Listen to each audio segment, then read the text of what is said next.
جب ہم اس پروگرام کی ریکارڈنگ کر رہے تھے تو اس وقت تک اطلاع یہ تھی کہ بھارتی سینا کے 12 افراد جو ہیں وہ دیہانت ہو گئے، لیکن رات کو پھر ڈیولپمنٹ ہوئی، پھر این ڈی ٹی وی نے اس کو جو ہے وہ کنفرم کیا اور پھر آفیشلی بھی کہہ دیا گیا کہ جناب ہمارے 20 افراد جو ہیں، 17 مزید جو زخمی ہوئے تھے وہ بھی جو ہیں وہ چرنوں میں پہنچ گئے، بھگوان کے چرنوں میں پہنچ گئے، تو 20 ہو گئے۔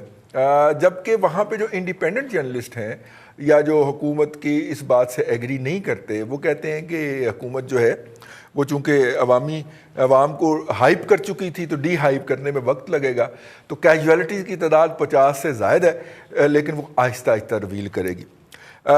فاروقی صاحب، اس سے تو میگنیچیوڈ بڑا ہوتا جا رہا ہے۔ چائنیز کی طرف اگرچہ انڈین کہہ رہے ہیں کہ 40 افراد مارے ہیں ہم نے، لیکن چائنا خاموش ہے اور اس کے کوئی انڈیپینڈنٹ سورسز نہیں ہیں کہ جہاں سے ہمیں پتہ چل سکے، لیکن کچھ ذرائع کا کہنا ہے کہ جی 5 چائنیز بھی جاں بحق ہوئے ہیں۔ اگر ہم اس کو اسی فیس ویلیو پہ لے لیں تو 55 افراد کی کیجویلٹی جو ہے ایک بڑا ایونٹ ہے سر۔ جو انڈین فوج کی جو باندر پریڈ ہوئی ہے، بلکہ لتر پریڈ ہوئی ہے، اس کو سیریس بات کرنا ہے یا نہیں جیسے جناب کا جو مزہ نہیں؟ ویسے میں آپ کو بتاؤں، مجھے بڑا مزہ آیا۔ کیسے؟ بندہ جب مرتا ہے نا کوئی، تو اس کا افسوس بہت ہوتا ہے، لیکن جب کوئی خود مرنے پہ تلا ہوتا ہے اور اس طرح بری موت مارا جاتا ہے، اور جس طرح مودی نے ان کو مروایا ہے، یہ آپ کو پتہ ہے جو پچھلا ان کا آرمی چیف تھا یہ کیا بونگیاں مارتا تھا کہ 2 محاذوں پر جنگ کرنے کی ہم نے تیاری، اب بھی ان کا وہ بن گیا، وہ سینٹرل کمانڈ کا کوئی چیف بن گیا۔ تو اب اس کا یہ خیال تھا کہ جی اب ہم، ہاں جی، تو اس کا یہ خیال تھا کہ 2 محاذوں پہ لڑنے کی بھارتی فوج میں طاقت آ گئی ہے۔ کدھر گئی وہ طاقت؟ اچھا، اور پھر اتنی بونگیاں تھیں، اور اگر ان کا میڈیا کبھی دیکھیں اور ان کے چینلز دیکھیں نا، تو یوں محسوس ہوتا ہے جیسے پاگلوں کے گروہ بیٹھے ہوئے وہاں۔ نہیں، وہ تو ارناب گوسوامی کو تو خیر جرنلسٹ نہیں صرف وہ نہیں، میں آپ کو بتاؤں، میں صرف اس کی بات نہیں ہے، ان کے بہت سے چینلز ایسے ہیں، نہیں ان کے بہت سے چینلز ایسے ہیں جو مسلسل اپنی کنٹرول لائن کو اور ایل ایس سی کو دونوں پہ ان کی ایک فوکس کر کے اس کی کوریج جاری رہتی ہے، اور اس پہ وہ بتاتے رہتے ہیں۔ کبھی آپ چائنیز فوجیوں کے بارے میں ان کی لینگویج سنیں، کبھی آپ نے پاکستانی نہیں، ہم دیکھیں، پھر بھی میں آپ کو بتاؤں جو کچھ بھی ہوتا ہے وہ اس پہ بہت ساری چیزیں جو ہے نا وہ تہذیب کے دائرے میں رہتی ہیں۔ لیکن جس طرح سے بھارت میں یہ ایک انہوں نے بنا دیا تھا معاملہ کہ جی ہم نے بالا کوٹ کر لیا، یہ کر لیا، وہ کر لیا، لیکن جس طرح ان کی پٹائی ہوئی ہے نا، اگر وہاں پہ واقعی فائر نہیں ہوا تو میں حیران ہوں۔ آپ دیکھیے، ایک آرمی چیف، بہت بڑی خوف، سابق آرمی چیف، اس نے کہا کہ اچھا 1-2 اس میں محاورے سن لیں۔ جو سابق آرمی چیف وہ کہتا ہے چینی جو ہیں یہ رینگتے ہوئے آگے بڑھتے ہیں، سمجھ نہیں آتی ان کی وہ کدھر جا رہے ہیں۔ اور سنزو کے بارے میں، جو کہ چائنا کا جو وارفیئر کا جو بہت زیادہ ایکسپرٹ ہے، اس کے بارے میں یہ ہے کہ اپنے دشمن کو مطلب آپ انگیج بھی رکھو اور کوئی نقصان کیے بغیر آپ اس پہ فتح بھی حاصل کر لو، لڑائی کیے بغیر۔ تو یہ دونوں کام وہاں پہ ہو گئے ہیں۔ اس کے اثرات جو ہیں، میں یہ سمجھتا ہوں کہ ابھی ہمیں شاید اتنے واضح نہیں ہیں۔ ایک تو یہ ہے کہ پوری کشمیر کی جو پالیٹکس اور پوری ریجنل پالیٹکس جو ہے، اس پر بہت زیادہ اس کے اثرات آئیں گے۔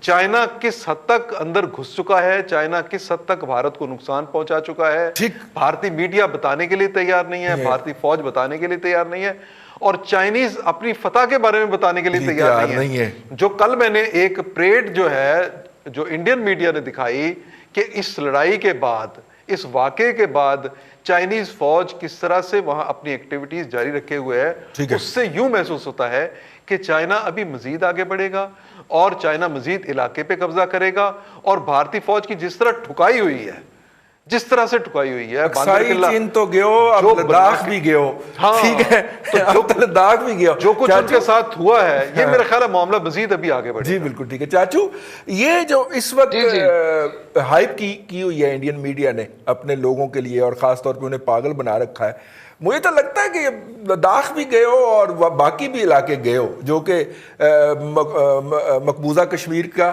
حصہ ہیں، لیکن ہم نے چائنا کو دے دیے تھے وہ 58 59 کے جو لینڈ سیٹلمنٹ کے تحت، انہوں نے بھی ہمیں علاقہ دیا تھا اور انہوں نے بھی ہمیں ایکسچینج کیے تھے. تو انڈیا اس کو نہیں مانتا، تو وہ کشمیر کے اوپر اپنی پوری سوورینٹی اسٹیبلش کرنے گیا تھا. تو اب کیا آپ ایکسپیکٹ کرتے ہیں وہاں پہ وہ ہوں بلڈی کلیش ہوں، ہاتھی اسلحے سے ایک دوسرے پہ حملہ ہو؟ مجھے آپ کو یاد ہوگا بلکہ ہم نے پڑھا بھی ہوا ہے کہ جنگ میں جب اسلحہ ختم ہو جاتا ہے تو پھر بیٹن وار ہوتی ہے، یعنی کہ سنگینوں سے، بندوقوں کے آگے جو رائفل کے منہ پہ سنگین لگا کے لڑتے ہیں. اب اس کے بارے میں بھی کہا جا رہا ہے کہ یہ بیٹن وار ہے. اس کا مطلب ہے کہ یہ ان سے کیا اسلحے میں سے ان سے گولیاں ایمونیشن نکال کے رکھ لیا گیا ہے اور ان سے یہ کہا گیا کہ آپ ڈنڈوں سے اور اپنا سنگینوں سے لڑیں. مجھے اس کی سمجھ نہیں آ رہی ہے کہ یہ اس وقت ایک ایسی لڑائی، نہ انڈیا کی طرف سے یہ کہا جا رہا ہے کہ ہم نے کوئی گولی چلائی ہے، نہ چائنا کی طرف سے. تو یہ ان کے پاس ڈنڈے ہیں، چائنیز کے پاس ڈنڈے ہیں نا، ڈنڈے ہیں ان کے پاس، ڈنڈوں سے مارتے ہیں. اس ڈنڈوں سے زیادہ تو خوفناک سنگین ہوتی ہے نا. ڈنڈے کی زبان سمجھتے ہیں. سنگین کا جو زخم ہے وہ تو خنجر کی طرح گہرا ہوتا ہے نا، اس میں تو پورا زخم لگتا ہے. تو اب یہ جنگ سنگینوں پر کیوں آ گئی ہے، مجھے ابھی تک اس کی وجہ سمجھ نہیں آئی کہ دونوں ملک ایمونیشن کے استعمال سے کس لیے نہیں. وہاں پہ ایگریمنٹ ہے چاچو، وہاں پہ دونوں حکومتوں میں ایگریمنٹ ہے کہ ہم نے ویپن استعمال نہیں کرنا، اسلحہ استعمال نہیں ہونا. ٹھیک ہو گیا. نہیں تو پھر سنگین جو ہے وہ بھی اسلحے کا حصہ ہی ہے نا، اسی کا بیٹن وار لکھا جا رہا ہے باقاعدہ. اپنا برٹش جو اپنا میڈیا ہے اس نے بیٹن وار بھی لکھا ہے اس کو. ہاں لیکن وہ والا بیٹن نہیں ہے جی. ٹھیک ہو گیا. ٹھیک، بینٹ وار نہیں ہے ایسے. ٹھیک. اچھا چلے. بہرحال یہ بات یہ ہے کہ اب انڈیا اس وقت جو ہے وہ بیک وقت بہت ساری جگہ پہ پھنس گیا ہے. اور مطلب ہے نیپال نے بھی اپنا جو نقشہ ہے وہ قومی اپنی اسمبلی سے منظور کرا لیا ہے کہ یہ حصہ جس پہ انڈیا کا دعویٰ ہے یہ ہمارا ہے، یہ ان کا نہیں ہے. انہوں نے اپنا نقشہ سیدھا کر لیا ہے. اور جو نیشنلٹی کا ایشو ہے امیگریشن کا، اس پہ بنگلہ دیش کے بھی ہے. پاکستان کے ساتھ ایل او سی پہ کل پھر فائرنگ ہوئی ہے، کل پھر ایک شخص پاکستانی شدید زخمی ہوا ہے. انڈیا بیک وقت چمکھی لڑائی لڑ رہا ہے. مجھے یہ سمجھ نہیں آ رہی کہ کیا انڈیا کو یہ خدشہ نہیں ہے کہ یہ جنگ جب پھیلے گی تو وہ اس کا اہل نہیں ہے کہ وہ اتنی بڑی چمکھی لڑائی لڑ سکے. انڈیا نے کل کا جو اعلیٰ سطحی کل جو ملاقات ہوئی ہے اور جس میں سارے جرنیل کٹھے ہوئے ہیں، بیٹھے ہیں، فوجی قیادت کٹھی ہوئی ہے، اس کا مطلب یہ ہے کہ کچھ چیزیں خدشہ ہے کہ ایل او سی پہ یا ہمارے انٹرنیشنل بارڈر پہ خدشہ یہ ہے کہ ہم انڈیا چائنا کی طرف سے جو شکست ہے اس کا توجہ اٹھانے کے لیے اسکیپ گوٹ پاکستان کو بنانے کی کوشش نہ کرے. کیونکہ امریکہ خود بھی اس وقت چائنا کے ساتھ جنوبی چین کے سمندر میں آئی بال ٹو آئی بال ہے، ادھر بھی چلسا چل رہا ہے. یہ حالات کس طرف جا رہے ہیں؟ امریکہ نے اپنے کرونا کی جو صورتحال ہے اس سے بھی نظریں ہٹانی ہے، اور امریکہ کا اس سال الیکشن بھی ہے.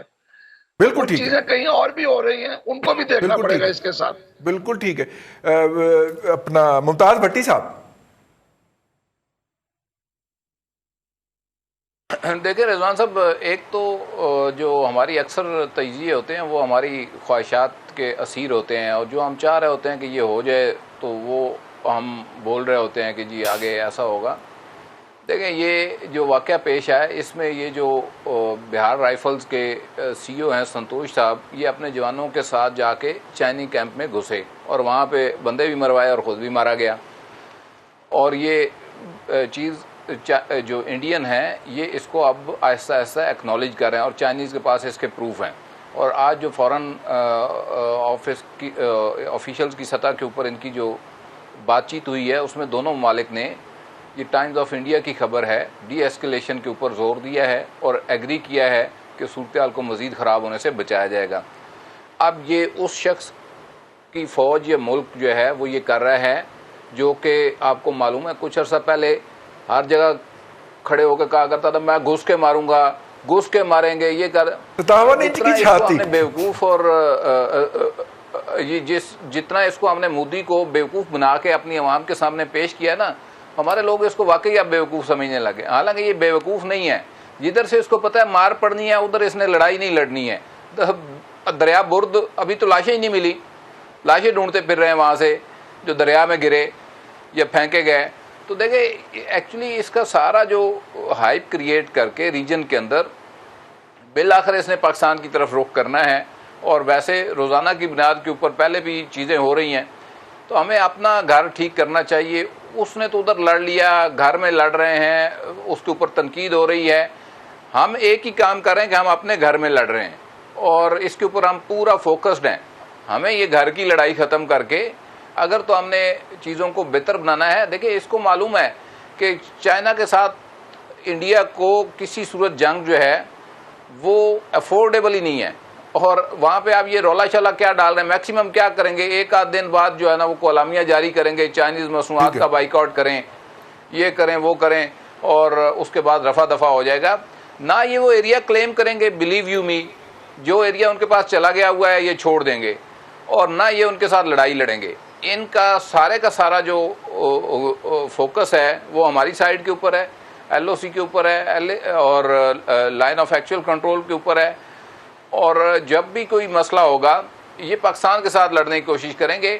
ہمیں اپنے لیے تیار رہنا چاہیے, نہ کہ ہمیں سوچنا چاہیے کہ چین کیا کر رہا ہے. یہ بلیسنگ ہے کہ چین کے ساتھ ان کا کانفلکٹ پیدا ہوا اور ہمیں ٹائم مل گیا, اور اس ٹائم کا ہمیں استعمال کرنا چاہیے, اور یہ جو اندر کی چپکلش ہے اس کو ختم کر کے کنسنٹریٹ کرنا چاہیے بطور نیشن کہ ہم نے اس کا کیسے مقابلہ کرنا ہے. بالکل ٹھیک ہے. بھٹی صاحب آپ کیسی باتیں کرتے ہیں, صاحب روک دیں, ہم اپوزیشن کو گرفتار کرنا روک دیں, آپ کیسی باتیں کرتے ہیں. کل بڑا لطیفہ ہوا جی جب بھارتی ٹی وی کے اوپر اینٹی چائنا جو وہ چل رہے تھے نا, وہ بخشی صاحب مجھوں والے, تو اس کے نیچے لکھا ہوا تھا پاورڈ بائی ویوو موبائل, اور ویوو جو ہے وہ چائنیز برانڈ ہے. یعنی کہ بھٹی صاحب چائنا کے برانڈ سے ہی وہ سپانسر کروا کے اینٹی بائیکاٹ چائنا جو تھی وہ نشریات کر رہے تھے. کیا دلچسپ صورتحال ہے. لیکن بہرحال دشمن مرے تو خوشی نہ کریے, سجنا بھی مر جا رہا ہے, جیسے بھٹی صاحب نے کہا, ہمیں اپنی تیاری رکھنی چاہیے.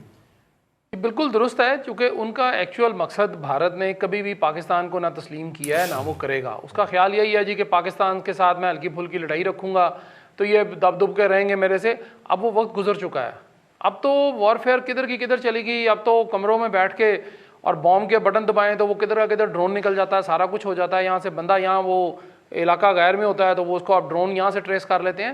تو انڈیا کی جو غلط فہمی تھی نا, وہ اصل میں لداخ میں ان کو یہ تھوڑا سا لگا کہ شاید یہ کوئی فلم کی شوٹنگ ہو رہی ہے.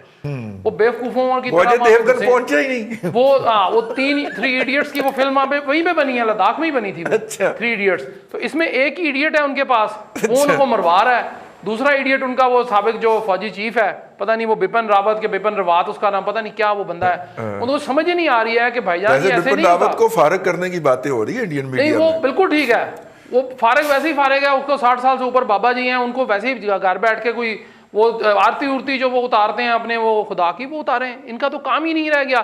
انہوں نے کون سا ایسا کام کیا تھا جس کو بس ان کو یہ نوازا گیا. لیکن بات یہ ہے کہ بھارت کی جو ہے نا اس علاقے میں اس کو ہمیشہ ماری پڑی ہے. ٹھیک ہے, اب 62 سے اٹھا لیں, ہسٹری یہ ثابت کرتی ہے کہ جب بھی اس نے چین سے پنگا لیا ہے, چین نے اس کی خوب لترول جس طرح فاروقی صاحب کہہ رہے تھے ٹکا کے کی ہے, اور اس کے بعد گنا ہے 1, مارے ہیں 1000 اور گنا ہے 1. انہوں نے کہا جی ہم 1 سے شروع کریں گے, آپ گن لیں 1000 پورا کریں. بالکل ٹھیک. ابھی بھی وہ جو کر رہے ہیں جھوٹ پہ جھوٹ بول رہے ہیں جی کہ ہمارے 2 مرے ہیں, 4 مرے ہیں, یا 10 مرے ہیں, یا اتنے مرے ہیں. ان کی کیجولٹیز بہت زیادہ ہیں. چائنیز بہت تیز ہیں اس معاملے میں, وہ نہیں چھوڑنے والے. وہ ان کا جو ڈنڈا ہے نا, وہ ڈنڈا چائنیز نہیں ہے, وہ کام کرتا ہے. اور یہ رضی صاحب, یہ بپن راوت جو ہے نا جی, یہ بیسیکلی پالیسی میکر یہ تھا دونوں محاذوں پہ جنگ کا. اور یہ جو بات کرتا تھا نا کہ ہم چائنا سے ٹو فرنٹ وار کی جو پالیسی ہے ان کی, اس کا وہ بنانے والا یہ شخص ہے, بالکل, اور مروانے والا بھی یہی شخص. بالکل ٹھیک. انڈیا نے جی ایک دفعہ پھر اس میں امت شاہ اور اجیت دیول کو, امت شاہ اور اجیت دیول کو آپ مائنس نہیں کر سکتے. یہ جو وار اسٹریٹجی تھی مودی کے انڈر 2 فرنٹ والی, یہ اس پورے ٹولے کی تشکیل کرتا ہے, پورے ٹولے پہلا ان کا باؤنس ہو گیا ہے چائنا والا. ٹھیک ہے, ٹھیک ہے. اس وقت یہ جو ہے اور بھی بہت ساری باتیں اس پہ ہو سکتی ہیں, لیکن سیگمنٹ کا وقت جو ہے وہ اوور ہو گیا. ابھی بریک پہ جا رہے ہیں, بریک سے جب واپس آئیں گے تو بات کریں گے کورونا کی.